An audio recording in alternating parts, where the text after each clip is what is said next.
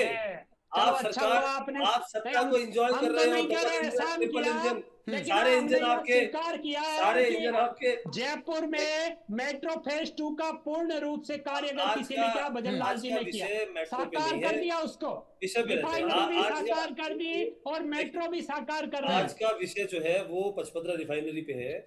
मैं आपको अच्छा फिर से है। कह रहा हूँ, संजय जी लीलाला रिफाइनरी के बारे में कुछ कह पाएंगे? मैं आपसे वही कह ठीक रहा है। हूँ कि लीलाला वीरेंद्र शर्मा रिफाइनरी के बारे में कुछ कह पाएंगे? आज की आपके डिबेट मंत्री का में इस्तीफा हुआ था, हाँ, आपके मैं बता मंत्री का इस्तीफा हुआ था मैं हेमाराम जी का। मुझे बोलने हाँ, दो।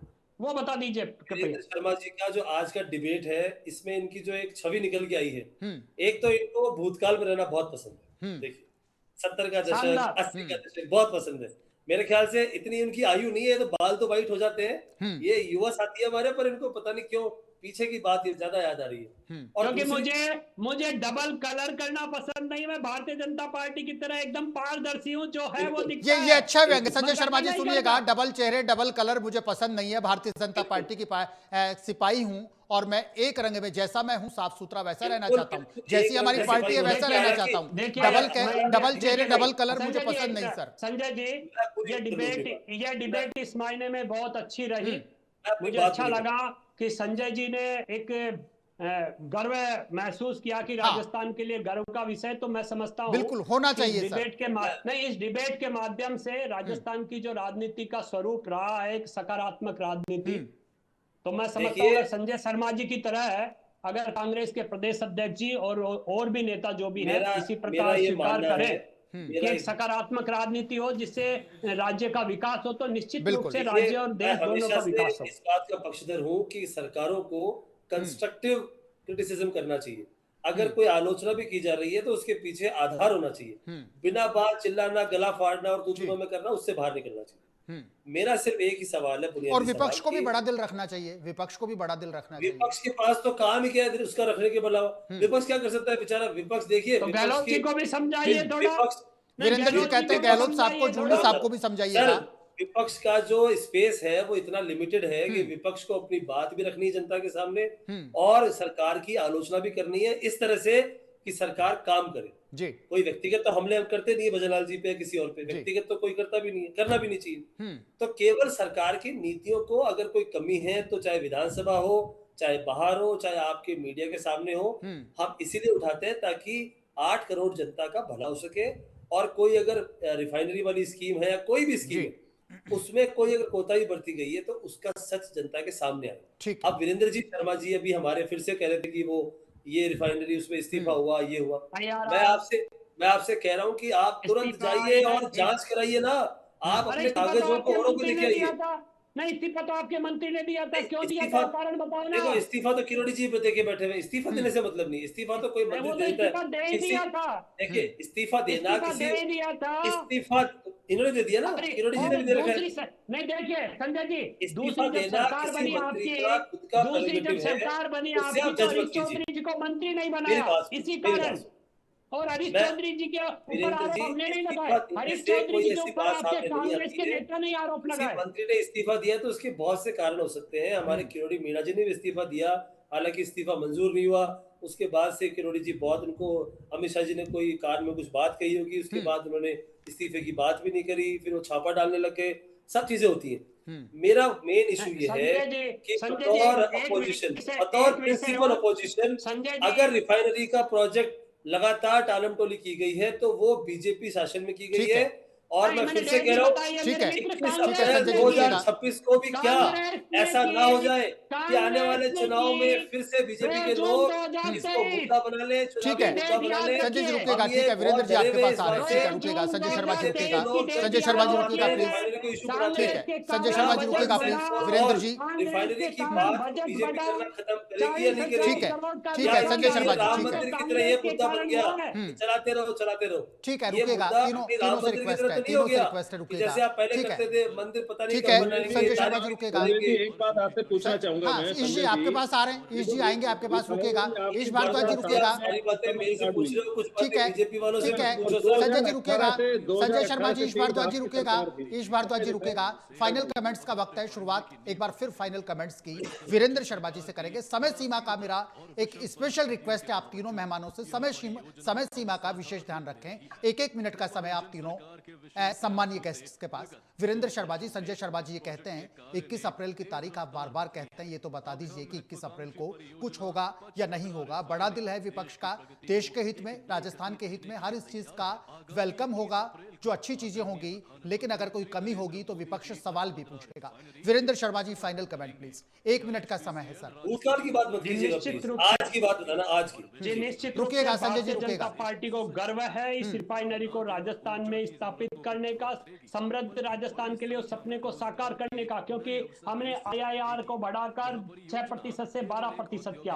राजस्थान के 40,000 करोड़ हमने बचाए। और इसके साथ साथ 2 जून 2023 को जो बजट बढ़ाया गया 72,937 करोड़, वो कांग्रेस की सरकार ने बढ़ाया था। और उसका जो डेट था 31 अक्टूबर 2022 को, जब वो पूर्ण होनी थी, वह कांग्रेस के कारण पूर्ण नहीं हो पाई थी। लेकिन फिर भी भजन लाल जी ने वह कार्य करके दिखाया है। जो रिफाइनरी का राजस्थानी का जो सपना था, उसको जी। पेट्रो कॉम्प्लेक्स के रूप में जब आज राजस्थानी ठीक से वहां देख रहा है, तो निश्चित रूप से राजस्थान में जो MSME के सपने साकार होंगे, राजस्थानियों को जो 1 लाख प्रत्यक्ष रूप से जो रोजगार वहां मिलने जा रहा है, उसमें हाँ। आम राजस्थानी के आम युवा के जो सपने साकार होंगे, अगर वह सपने को साकार कर रहा है तो भारतीय जनता पार्टी ठीक की है सर, डबल इंजन बिल्कुल, भारतीय सरकार जनता कर पार्टी रही सपनों है। को और साकार मुझे कर गर्व रही है है। इसीलिए। और मैं कहता हूं पूर्ण पारदर्शिता के साथ हमने जी। किया, कांग्रेस वह नहीं कर पाई। कांग्रेस केवल ठीक और है। केवल कांग्रेस ने वहां किसानों का मिट्टी का सत्याग्रह भी कांग्रेस के शासन में हुआ। ठीक है, ठीक है संजय जी वीरेंद्र शर्मा जी, बताइए ठीक है कि वीरेंद्र शर्मा जी, किसानों आपका पर जवाब आ मिट्टी चुका। का सत्याग्रह संजय शर्मा जी, करने के लिए ठीक है। क्यों मजबूर संजय होना शर्मा जी, पड़ा था? संजय शर्मा जी, वीरेंद्र शर्मा जी कहते हैं काम करने वाली सरकार है, काम करने वाली पार्टी है। जो विपक्ष है ना, कांग्रेस के लोग हैं, देश हित की, राज्य हित की महत्वपूर्ण मिट्टी का योजनाओं पर भी सत्याग्रह करवाते भ्रम हैं। फैलाने का काम करते हैं, देश की जनता को गुमराह करते हैं, राजस्थान की जनता को गुमराह करती है ये कांग्रेस। 1 मिनट का बहुत समय सर। बहुत संजय बहुत शर्मा। अच्छी बात है। बीजेपी वो सरकार है जो 37,000 करोड़ के प्रोजेक्ट को 80,000 करोड़ पे ले गई है। डिले पे डिले चल रहा अरे है। मेरे मित्र, और अभी भी 2 जून सर मैं बोलूं, 2023 आपकी मेरा टाइम है सरकार, सर। मेरा अरे मैं आपके रुकिएगा बीच वीरेंद्र में जी, आपके रुकिएगा। बीच संजय में शर्मा जी की टर्न है। closing- संजय शर्मा जी का closing रिप्लाई आना comment, चाहिए। सर। वीरेंद्र आप शर्मा जी, तो संजय बोलिए। शर्मा जी का रिप्लाई आना देखिए, चाहिए। पूरा प्रदेश त्रस्त है इनकी झूठे वादों से, इनके जुमलों से। और क्या ये रिफाइनरी का प्रोजेक्ट भी इनके झूठे वादे और जुमलों की भेंट तो नहीं चढ़ जाएगा? यही देखना ठीक है, बाकी है। ठीक है संजय शर्मा जी, ठीक है। केवल यही देखना हाँ, है। ठीक है कि संजय इनके शर्मा जी। झूठे वादे और ठीक है। जुमले, जो गृह मंत्री जी बोलते हैं, हम तो हाँ। जुमला कर देते हैं। ठीक तो है क्या संजय ये शर्मा जी, नया आपका जुमला तो रिप्लाई आ नहीं है? चुका। ठीक है वही ईश देखना। भारद्वाज जी, फाइनल कमेंट साहब से लेके 40 सेकंड का समय। ईश भारद्वाज जी 40 सेकंड का समय सर, फाइनल कमेंट प्लीज। जी, मैं फाइनली देखो 3 चीजें बोलना चाहूंगा। पहली चीज, रिफाइनरी 2007 में इसकी घोषणा हुई, तो हमारे बंधु से मैं कहना चाहूंगा कि 13 से 18 बीजेपी की सरकार थी, लेकिन 18 से सीट की थी, तो उस पीरियड में इन्होंने रिफाइनरी को कंप्लीट क्यों नहीं किया? पहली चीज। कोविड चल रहा था महोदय, आपको भी पता है। दूसरी चीज कोविड चल रहा था, दुनिया के सारे खत्म हो गए थे, आप रिफाइनरी कैसे बनाओगे उस टाइम? राजस्थान को यानी लेकर लेट लतीफी स्वीकार कर ली ना आपने। नहीं तो कोविड महामारी में कैसे काम होगा, ये बताइए आप। ठीक है वीरेंद्र वो तो शर्मा हमारी जी गवर्नमेंट के रुकिएगा। बीच में है ना। ठीक है संजय जी रुकिएगा, ईश भारद्वाज जी को बोलने दीजिएगा, समय सीमा कम है। और एक और सबसे बड़ा बुनियादी सवाल, अमेरिका और ईश भारद्वाज जी को बोलने दीजिएगा। वीरेंद्र शर्मा जी, संजय शर्मा जी, प्लीज मेरी आपसे रिक्वेस्ट है, ईश भारद्वाज जी को समय सीमा का ध्यान रखें। सरकार किसी भी भारत कहां से लेगा, एक बहुत बड़ा बुनियादी सवाल। ठीक है।